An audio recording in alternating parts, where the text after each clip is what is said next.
ಬೆಳಗಾವಿಯ ನಿಗೂಢ ಕೊಲೆ ಹಿಂದಿದೆ ರಣರೋಚಕ ಸತ್ಯ. ಹುಕ್ಕೇರಿಯ ಹಟ್ಟಿ ಆಲೂರು ರಾಯಪ್ಪ ಕೊಲೆಯ ಇಂಟ್ರೆಸ್ಟಿಂಗ್ ಕಹಾನಿ ಇದು. 27 ವರ್ಷದ ರಾಯಪ್ಪ ಕಮತೆಯನ್ನ ಕೊಲೆ ಮಾಡಿದ್ಯಾರು? ಬೆಳಗಾವಿಯಲ್ಲಿ ಒಂದು ಕೊಲೆ ಆಗುತ್ತೆ ರಾಯಪ್ಪ ಅನ್ನೋ ಹುಡುಗನದ್ದು, ವ್ಯಕ್ತಿಯದ್ದು. ಆದರೆ ಯಾರು ಕೊಲೆ ಮಾಡಿದ್ದಾರೆ, ಯಾಕಾಗಿ ಕೊಲೆ ಮಾಡಿದ್ದಾರೆ ಅನ್ನೋದು ಗೊತ್ತಾಗಿರಲಿಲ್ಲ. ಯಾರು ಕೊಲೆ ಮಾಡಿದ್ರು ಹಾಗಾದ್ರೆ?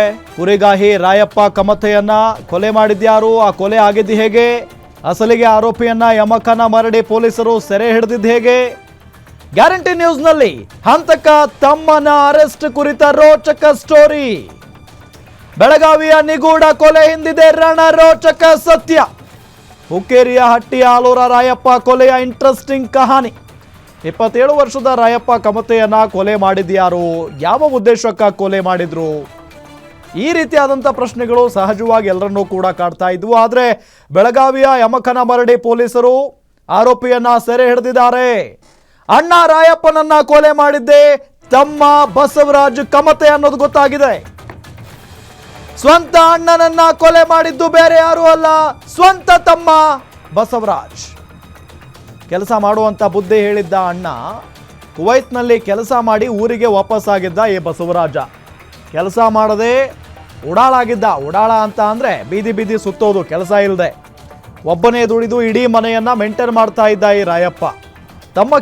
ತಮ್ಮ ಕೆಲಸಕ್ಕೂ ಹೋಗದೆ ಇರೋದಕ್ಕೆ ಆಗಾಗ ಜಗಳ ಆಗ್ತಾ ಇತ್ತು ಮನೆಯಲ್ಲಿ.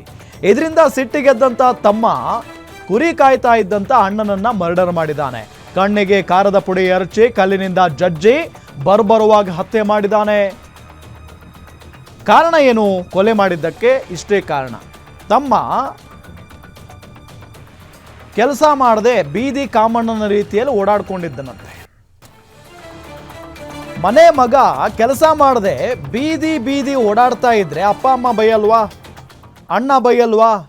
ಎಲ್ಲರೂ ಬೈತಾರೆ.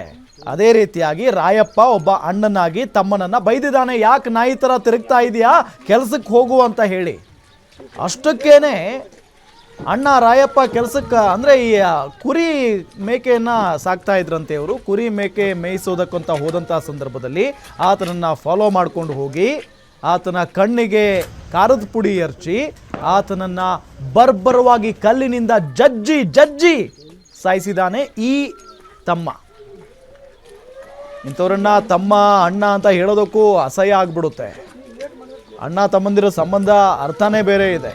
ಸ್ವಂತ ಅಣ್ಣನನ್ನ ಈ ರೀತಿಯಾಗಿ ಬರ್ಬರವಾಗಿ ಕೊಲೆ ಮಾಡ್ತಾನೆ ಅಂತ ಅಂದರೆ ಈತನಿಗೆ ಮನುಷ್ಯತ್ವನೇ ಇಲ್ಲ. ಏನೇನದು ಈತನನ್ನ ಹೊಡೆದು ಬಡ್ದು ಮಾಡಿದ್ನ ಅಥವಾ ಇನ್ನೇನೋ ಕೆಟ್ಟ ದಾರಿ ಹಿಡಿ ಅಂತ ಹೇಳಿದ್ನ ಪಾಪ ರಾಯಪ್ಪ? ಏನೂ ಇಲ್ಲ, ಕೆಲಸಕ್ಕೆ ಹೋಗು, ಯಾಕೆ ಬೀದಿ ಬೀದಿ ಸುತ್ತುತ್ತಾ ಇದೆಯಾ ಅಂತ ಬುದ್ಧಿ ಮಾತು ಹೇಳಿದ್ದ ಅಷ್ಟೇ. ಅದಕ್ಕೆ ಇವನು ಪ್ರತಿದಿನವೂ ಕೂಡ ರಾಯಪ್ಪನ ಜೊತೆಗೆ ಜಗಳನೇ ಮಾಡ್ಕೊಂಡಿರ್ತಾ ಇದ್ನಂತೆ. ಪ್ರತಿದಿನ ತಂದೆ ತಾಯಿ ಬುದ್ಧಿ ಹೇಳಿದ್ರು ಕೂಡ ಅಷ್ಟೇನಾ, ಅವರನ್ನು ಕೊಂದು ಬಿಡ್ತಾ ಇದ್ನ ಹಾಗಾದ್ರೆ ಈತ?